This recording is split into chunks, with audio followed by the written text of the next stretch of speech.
Hi guys, thank you for joining me. My next guest is a guy who left his full-time job to become a full-time filmmaker with his directional debut of Dorcha. I'm extremely interested and also quite influenced to talk about his feature film debut. From the trailer, he seems like an extraordinarily talented filmmaker with a creative eye and one to influence all of us for the rest of our days. I'm honoured to welcome Tharun Mohan. Tharun, nice to meet you, sir. I'm glad to be here. You're very welcome. No worries. I hope you're keeping safe with all that's going on at the moment. Oh yeah, I've got a bit of a hay fever, but I hope you can hear me clearly. But feel free to repeat Yep, if all you are. good. Don't worry. It gives you that denseness Right. in your voice. Don't worry. Yeah. Basically, Thanks to the British Poland. yeah. Where we got a mutual friend as well. Firstly, I wanted to talk about your decision to leave a full-time job and go into making the project, which we'll talk about in a moment. So I just wanted to talk about your decision and motivations in doing that, which I think is awesome, by the way. Oh yeah, thank you. It's one of the most difficult, scariest thing I ever done in my whole life. It's easier said than done. Because in the back of my head, because I actually started making short films in 2014. So I've been Mm. doing stuff in parallel. Like for instance, while I still have a full-time job, on the weekends and days when I'm off, I used to do those things. In my head, I always had this idea, if you want to get it done, do it the right way. You've got to have that mental balance, the mental focus, and you can only get that with space and time. So I had to make this very difficult decision, and thankfully, my partner, she works full time, so there was a way I could actually support if I wasn't working full time. So we Yeah, had yeah. that bit of a balance. So I took the leap. I just went ahead and did it. It's a very difficult decision. It's in other words, it's just an email. You send an email to your boss saying that I want to leave, 4 weeks notice, it's done. But in that 4 weeks, you're questioning yourself every day: Have I done the right thing? Have I done the right thing? You know, Yeah. and then you look at what you really want to become, what you really want to do. If it's films, might as well do it now. Better late than never. Exactly, and it seems like the main thing is for you to tell a story as well. So you had the story to tell, and you Yeah. went and did it, which I think is awesome. So definite hats off to you, man. You got bigger guts than I do to do that. So that's awesome. But the feature we want to talk about is your project with Dorcha. And can you tell me what the film is about, and also where the concept of the film came from in terms of where you got the story from, and what sort of images you had in your head when you're writing the script? Where did it sprung from? Yeah, sure. Dorcha or Dorcas, two ways of pronouncing it. It actually means darkness in the Irish Gaelic, and the whole story revolves around the whole mythology of changelings. Yeah. So you have that. It's the element of changeling, the element of witchcraft. It's all that combined together. It's kind of the whole movie set in Ireland, even though it was shot in Essex. But it was the whole thing was the theme is taken from Ireland. The whole idea of changelings. I was always drawn to the idea of changelings. It's been it's kind of been portrayed in different ways. It's either Mm. a deity or it's just a demon, or it could be a changeling. In effect, could be anything. The whole idea, the concept is someone coming and taking you and replacing you with themselves. So all of a sudden, one fine day, you are somebody else, and everybody notices except you. You know. So back in Yeah. Ireland, there was this tradition where I wouldn't say tradition, but like for instance, it was poverty, and people couldn't take care of their family themselves. So if you Yeah. ended up having a kid who potentially could be suffering from some sort of a mental disorder, they used to say it's been taken by a changeling. Because for them it's either good and bad, God and evil kind of scenario, right? So if Yeah. there's Yeah. somebody Yeah. mentally challenged, they might say it's a changeling, and they even had the right to sacrifice or kill them, and then saying, oh, it was taken by the devil, so we had to do it. So Wow. so that's the reason the whole concept of changeling was so evident that people blatantly misused that term. They had like 5 heads to feed, and one of them was probably mentally challenged. They might take them off and say it's been taken by a changeling. But even Yeah. though, retrospectively speaking, there was always this concept of changeling. Even though the Dorcha doesn't talk about any of that, but it's completely horror. So I Yeah. focus on the psychological side of the things, and it's very female centric in one way or the other. The two protagonists in the films, they both are females. They kind of split between 2 centuries. So the first half Yeah. takes place in, how to say the first half? It's a non-linear narrative. So the movie jumps back and forth between 2010 and 1918. So yeah. Wow, yeah. Yeah, because I was watching the trailer as well and I thought that it was really cool. And the setting that you had, I mean, it already Yeah. made me feel like I was in Ireland anyway. No Essex Oh, thank in you. there, which is, you're welcome. There was no people with orange tan on, don't worry.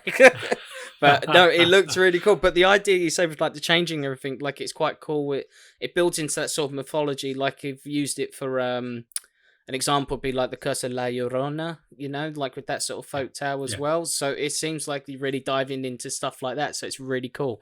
But also as well that we talk about is with young filmmakers and trying to get their films made and wanting to take that leap, taking their script from written format and into a projected view. What was it like getting the film financed? I mean, which ways did you go around getting it financed and ready to make? That was the most difficult bit, like you know that pretty much. So independent cinema, especially if it's a horror, it's very difficult to finance the horror film Yeah. if you take the right route, because there's no, in a way, there's less cultural significance, and there is no, in a way, there is no moral, Yeah. that's what people always, is the horror.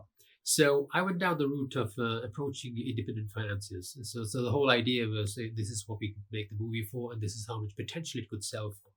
So I made a couple of plans. I had a plan A and B, the top budget Yeah. and the lower budget. So I went and pitched to different investors. We initially did that at Cannes Film Festival in 2017 when we initially went there. So we had contacts with the mainly distributors and a lot Yeah. of investors. So that's what we originally did. So we had follow-up meetings, and we it was it's a good and a bad story. So initially there was an investor who wanted to pitch in our top fund, top budget, and Yeah. make the movie. And then towards the end, he kind of dropped off due to other reasons because he was expecting money to come in from another project. It got delayed, blah, blah, blah, blah. Wow. So that didn't go well. So that was a bit of a setback. And then I approached BFI because they have the traditional, development and, production funding. But obviously, Yeah. we couldn't fit all the bills because it's very cliche and it's very commercial. It's a horror. Yeah. And even we didn't even fit the bill for a main casting either. So there was a lot of elements we didn't tick straight away, which Yeah. we didn't qualify for. So yeah, so then there was that, and then eventually we ended up having the traditional route of asking everyone we know. So a lot of our friends pitched in, and there was two independent investors who got nothing to do with films. I just met them. They like the whole idea of making a film together, so they didn't mind splitting it a small portion each. So we ended up having 7 people in fact, pitching in money in together, even my personal savings as well. So that's Yeah. how Dorcha was made. So No, yeah, that's awesome. I No, would. yeah, go on. Sorry. I'm sorry. Yeah, I wouldn't recommend that for everybody, but yeah, it's one of those situations. I think it's one of those things. If you think you can do it, if you got that mindset to do it, you're not tricking anybody. You're telling them the truth. This is what it is. This is what we're going to do. And as far as you do that, you're right.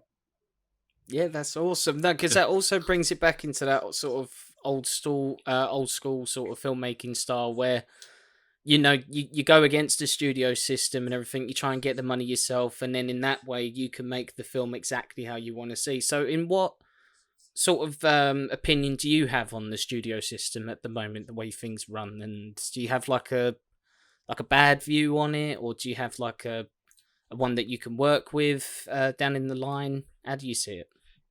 Yeah, down the line, yes, definitely. But I wouldn't have a bad view. But again, it's very interruptive.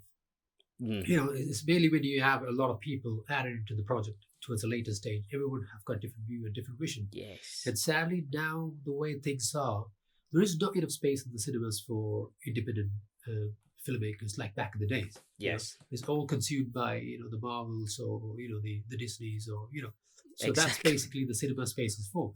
So you don't really have. So if you're going down the route of studios, then you have to sacrifice your creativity big time.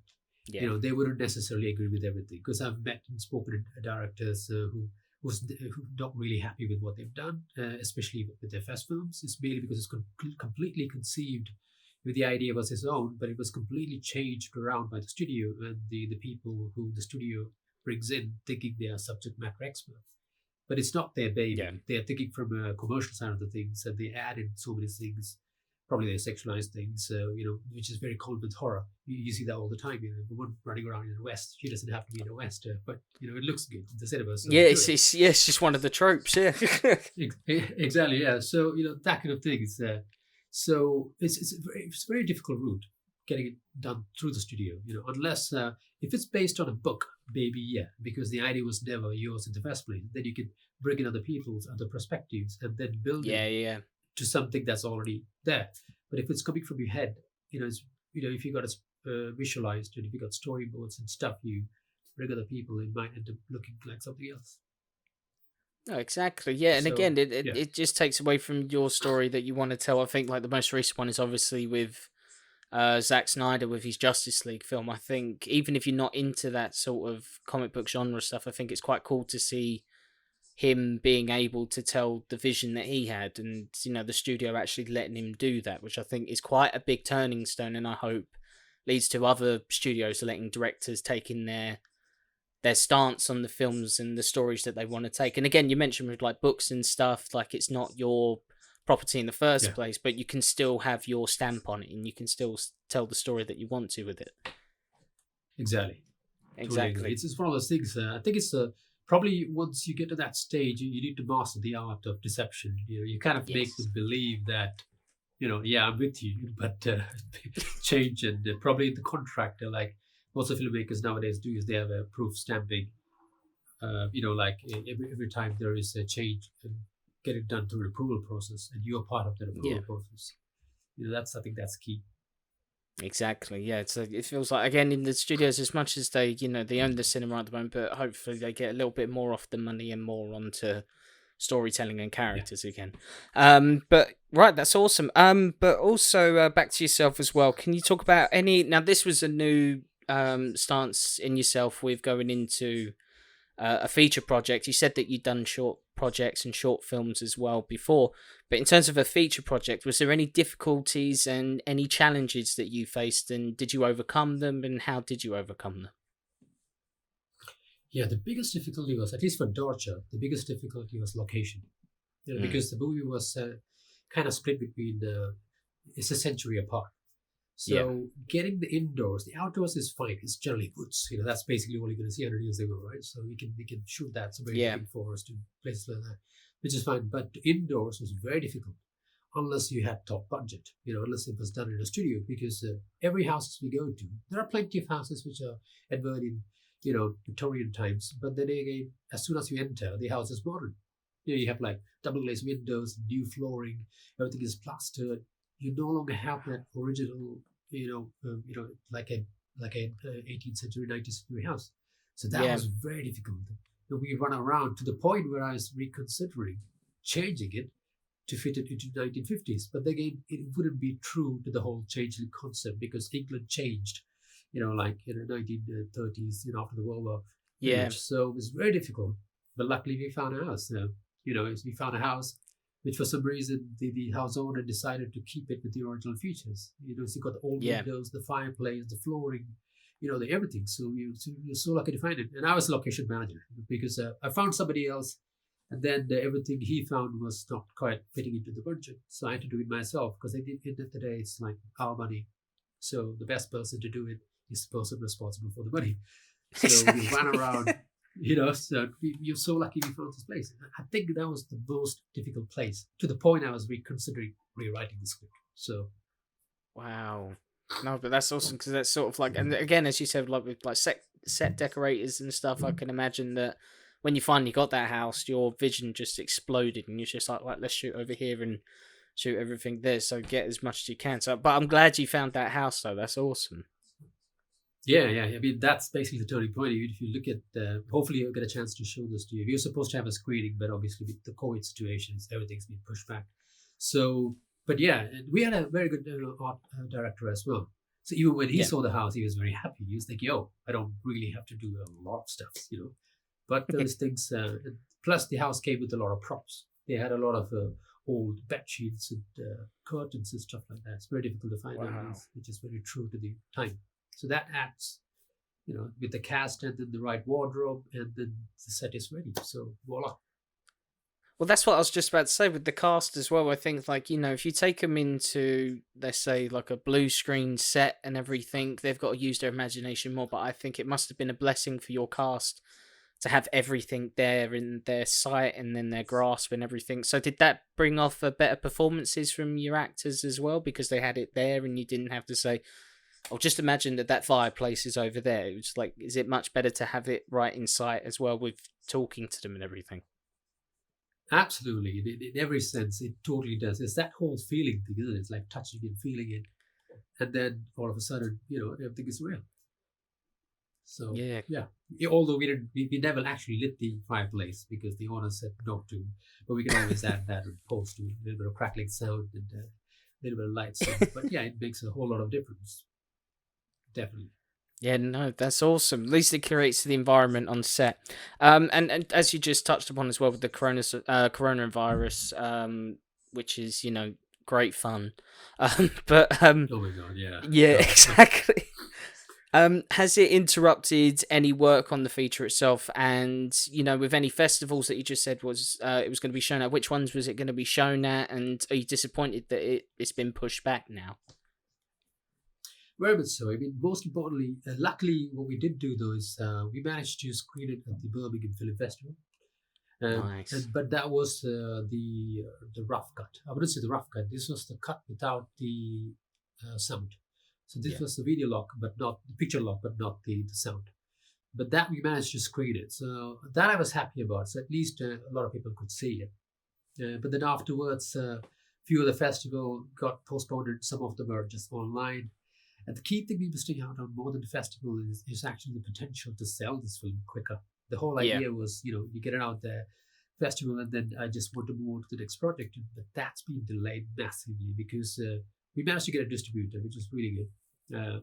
It's called California Pictures. They're pretty good. Oh, nice. Well done. Man. Yeah, thank you. You're welcome. Then they were supposed to take it to Cannes Film Festival, but that's not going to happen. Now everything is they've moved on to the online platform instead. So what Cannes is going to do, rather than having the traditional festival, which is no longer happening, they're going to have their marketplace, just a film market online. But then again, I don't know what's the confidence when it comes to people buying and selling. It's kind of like me and you meeting in Skype, and then probably they give them a link to the screen or to the film, they watch it, and they say whether you want to buy it or not. It's not that same feeling of walking into like a kiosk where you have a distributor with your film poster or you're touching and feeling and then sitting and watching in front of them. Things like that, that's different. So we're going to miss out a lot on the opportunity of selling it. And then the QA has been delayed. So that was the one thing that I'm a bit sad about because they were supposed to have a QA, which is a final quality check, like just to get a certification before we pass it on to a potential buyer. So that's been delayed. So that won't open because California Pictures they do in the US. So in California, some of the businesses are still closed. So that wouldn't be until probably June. So that means the film won't be actually in the market till about July. So it's all the revenues that's going to be lost in terms of not being able to sell the film. Plus now, if it was completed before Corona, then it would have been a good position where there was a demand for online streaming. There was a demand where people were buying everything. But sadly, it's not in that stage yet. So for that reason, I think there's a missed opportunity. But then again, I think, once we are back on, we should, things should go back to normal, I suppose. But again, because of this lack of production in the last 2 months, there will be a shortage in a month's time to come. I think there's not enough films completed because there should be something to fill this gap in. So hopefully, we should be back on by then. No, that's awesome, but definitely. Yeah, because I think like using this time as valuable as you can, and it's talking about like with different experiences. I feel like that would be the same as saying that your film was when it bought and everything, whether it's going to come out in the cinema and everything, and to say that that's going on to a streaming service now. I think as a filmmaker's point of view, I think that's sort of a takeaway of the experience because I think, and I hope you'll agree that when you go to the theatre, that it's an experience on its own. Like people remember their first experience, their best experience, their worst experience, as well. So, but yeah, no, it's good that it's still moving and everything, and that you'll be getting time as it comes along to show it and everything properly. So I can't wait to see it properly Yeah. myself as well. Especially from looking at the trailer, I think visually it looked really sharp. It looked really cool. So you're very welcome, and again, that set looked gorgeous in the house that you chose, and yeah, I can't wait to see it. And just to cap off everything, with advice to give to young filmmakers who are trying to get their story told and to get their films made, what advice would you give? And also, as well as a nice little touch, what advice would you give to your younger self to get to the place where you are today? I think let me answer the last question first. I mean, what I really, because I'm 35 now, so I think yes, I am 35 now. So the You one don't thing look that it, I sir. missed out. Oh, yeah, thank you. Yeah, I You're normally welcome. say 30s. I always get away with them 30s. Oh, I'm 35, 24, that's but I very look late. about 36. Don't worry. No, you don't. No, you don't. Yeah, I said Oh, it. thank you. 26. Yeah. Yeah. That's okay. So what I was trying to say was, the one thing, probably if I knew this 10 years ago, I would have ventured out in the world of filmmaking a lot earlier, because back then, 10 years ago, things were different, where you had more opportunities. Now it's more denser. It's two different ways of looking at it. I think now we got more platform, but Yeah. more people. 10 years ago, there were less platform, but very few people were in the actual film business. Because for most of them, probably, when I graduated, I don't think so we even did the switch over to digital. I don't think so. Probably BBC was still doing analog. I don't know. Probably I think 2000, so, yeah. 2000. Probably they went digital in 2008 to 9, right? Probably that's the time when I graduated. Something around that time, yeah. I think Yeah. 2008 sounds about right. Exactly, yes. People used to record. I remember some of the first cameras I used was PD 150 and 170s, 170 actually. So they had a tape on it. So I was thinking, if I had the opportunity back then, because I had deviated from, I went to film school, but after that I kind of switched over into working in IT and data, because I had a set source of income, and then you always have to push up your family and things like that. If only I knew then what I knew now, I would have started very early on. That's a missed opportunity. I think the best thing you can potentially do is give yourself time. People will say time is precious. It is, but you need to give yourself time. The same way, you grow a plant. It takes a while till it flowers, right? So you give yourself some time. If I had the opportunity back then, I would have sacrificed 3 or 4 years of my life in just in working in films. Soon as maybe at the age of 18 or 17, if you had the opportunity to do that, I would have done that. Because there's always a fallback. You can always come back into it. If you think if it's not working for you, even if someone has a passion for filmmaking, that doesn't really mean that you're a great filmmaker or you have the eye for it. You might just have the desire to be a filmmaker. You might not have the artistic talent to be a filmmaker. So it's one way or the other. So the only way to know it is get out there, get burned, and then learn from it, and then make a decision. So probably if now, obviously, as you get older, the responsibilities and all that things adds on. So then you start thinking from a society point of view. You start thinking from a social structure point of view. You always have the obligations of paying bills. Yeah. So that makes it different. So that's making it difficult. That makes it difficult, and also to stay in a place like London and be able to afford to live without a permanent job. That's difficult as well. So there are different areas. Even if that means you have to switch, move out of London, and stay outside London, and then still work in films, you can still do that. So it's kind of those decisions that perhaps you have to make yourself. But earlier the better. I always think that. But again, it's never too late. So none the wiser. So. No, that's awesome, man. Well, if it's anything with all the words that you were saying, you've definitely inspired myself to go out and get my scripts and get them made and everything. So, but yeah, no, yeah, no, it seems like that could be really grueling with like a filming process, but to do it as a full-on feature, I think like Tony, like I don't know if he spoke to you about our short films and everything, but to take that extra step. Not really, no. I've seen one of them, the one that went to a lot of festivals. It's really short, the horror one. I'm trying to think which was probably late last year. Is it Afraid of the Dark, that one? That's the one, yeah. I was the guy in the shower. Yeah. You're like, yeah, that is you. Probably your hair's changed. Maybe. Yeah, I I got don't it know. cut finally. Oh, okay, right. Yeah. No, no, glad you've seen it though, man. But yeah, no, as you're saying, like I think to take the extra step and to get the gut feeling to say this is the story I want to tell, it's quite inspirational to see yourself do so, and motivational on myself to say, right, this is the one I want to do. But again, I want to thank you so much for spending your time to talk about your project with us and your motivations and everything. I've learned a lot. Hope you're doing well, and hope your family are keeping safe as well. Looks like we're nearly at the neck of the woods, fingers crossed to this, so you can get to showing it. But yeah, thank you for your time, man. It was such a great chat. No, thank you, Jay. Thank you a lot. I like these kind of avenues where I can actually talk. It makes me feel a lot better now than what I was Yeah, half an yeah. hour ago. So, It's a nice meditation sort of thing. Now we can breathe. oh, yeah. thank, thank you very much, man. See you Great. soon. No problem, mate. Great stuff, Thank buddy. you. I'll see you soon. You take care. See you soon. Bye-bye. Bye. You too.